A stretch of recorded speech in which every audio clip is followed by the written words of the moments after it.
देख रहे हैं डीटीवी भारत और मैं हूं आपके साथ सृष्टि श्रीवास्तव। लोक जनशक्ति पार्टी रामविलास के राष्ट्रीय अध्यक्ष चिराग पासवान का आज सपना पूरा होने वाला है। दरअसल उनके पिता रामविलास पासवान को पद्म भूषण से सम्मानित किया जाएगा। क्या है पूरी खबर, हम आपको विस्तार में बताते हैं। दरअसल गणतंत्र दिवस की पूर्व संध्या पर पद्म पुरस्कार की घोषणा की गई थी, जिसमें इस बार कुल 119 हस्तियों को पद्म पुरस्कार के लिए नामित किया गया था। वहीं इस बार 10 हस्तियों को पद्म भूषण से नवाजा जाएगा, जिनमें असम के पूर्व मुख्यमंत्री तरुण गोगोई, पूर्व केंद्रीय मंत्री रामविलास पासवान सहित कई लोग मौजूद हैं। वहीं कई लोग शामिल हैं। वहीं पद्म पुरस्कार से नवाजे गए सभी हस्तियों को मंगलवार को राष्ट्रपति भवन में सम्मानित किया जाएगा, जिसकी जानकारी देते हुए लोक जनशक्ति पार्टी रामविलास के नेता कृष्ण कुमार कल्लू ने बताया कि पूर्व केंद्रीय मंत्री रामविलास पासवान को पद्म भूषण से सम्मानित किया जाएगा, जिसमें सम्मान को ग्रहण करने के लिए दिवंगत नेता रामविलास पासवान की पत्नी रीना पासवान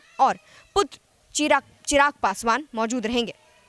आपको बता दें कि इस पुरस्कार की घोषणा के बाद बिहार के मुख्यमंत्री नीतीश कुमार ने रामविलास पासवान और मृदुला सिन्हा को पद्म भूषण सम्मान से सम्मानित किए जाने पर खुशी जाहिर की थी। साथ ही बीजेपी नेता सुशील कुमार मोदी ने कहा था कि अंबेडकर के बाद दलित समाज से आने वाले सबसे बड़े नेता स्वर्गीय रामविलास पासवान को पद्म भूषण से सम्मानित कर पीएम मोदी ने संपूर्ण दलित समाज को सम्मानित किया है। रामविलास पासवान की अगर बात करें तो रामविलास पासवान को भारत की राजनीति का मौसम वैज्ञानिक कहा जाता था। पासवान बिहार की राजनीति में उस समय एंट्री कर चुके थे जब लालू प्रसाद यादव और नीतीश कुमार, आज के बड़े नेता, अपने छात्र जीवन में ही थे। बिहार के खगड़िया जिले के सारबन्नी गांव में पैदा हुए रामविलास पासवान अनुसूचित जाति के परिवार से ताल्लुक रखते थे। रामविलास पासवान का राजनीतिक करियर यही कोई 32 सालों का रहा है। उन्होंने 11 दफा चुनाव लड़ा।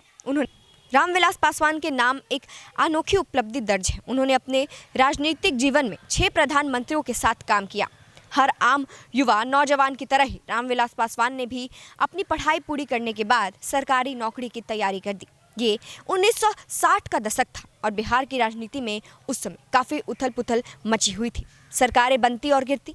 इस बीच पासवान की बेगूसराय के समाजवादी नेता रामजीवन सिंह से मुलाकात हुई और उस नौजवान की प्रतिमा से बड़े प्रभावित हुए और उसे राजनीति में आने को कहा। इस बीच राज्य में जारी राजनीतिक उठापटक के चलते 1969 में माध्यमिक चुनाव की नौबत आ गई और इस रामविलास पासवान भी राजनीति में आने के लिए पूरी तरह तैयार हो चुके थे।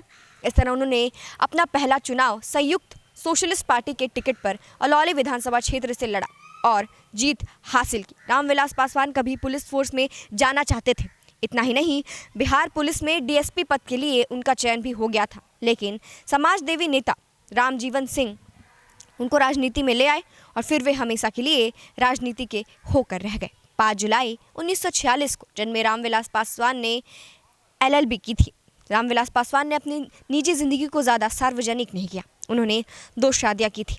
उनकी पहली पत्नी से 2 बेटियां हैं, जबकि दूसरी पत्नी से एक बेटा चिराग पासवान है और एक बेटी है। 1969 में पहली बार संयुक्त सोशलिस्ट पार्टी के टिकट पर अलौली विधानसभा क्षेत्र के चुनाव जीतकर बिहार विधानसभा के सदस्य बने थे।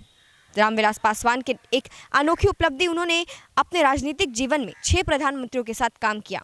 इन 3 दशकों में उन्होंने नरसिम्हा राव को छोड़कर हर प्रधानमंत्री के साथ काम किया है। तो ये थे रामविलास पासवान की कहानी और अब उन्हें पद्म भूषण से सम्मानित किया जाएगा। अब इंतज़ार है कि कब उन्हें पद्म भूषण से सम्मानित किया जाता है और चिराग पासवान इस पर क्या कुछ कहते हैं। फिलहाल इस खबर में इतना ही। इसी के साथ देखते रहिए डीटीवी भारत। धन्यवाद।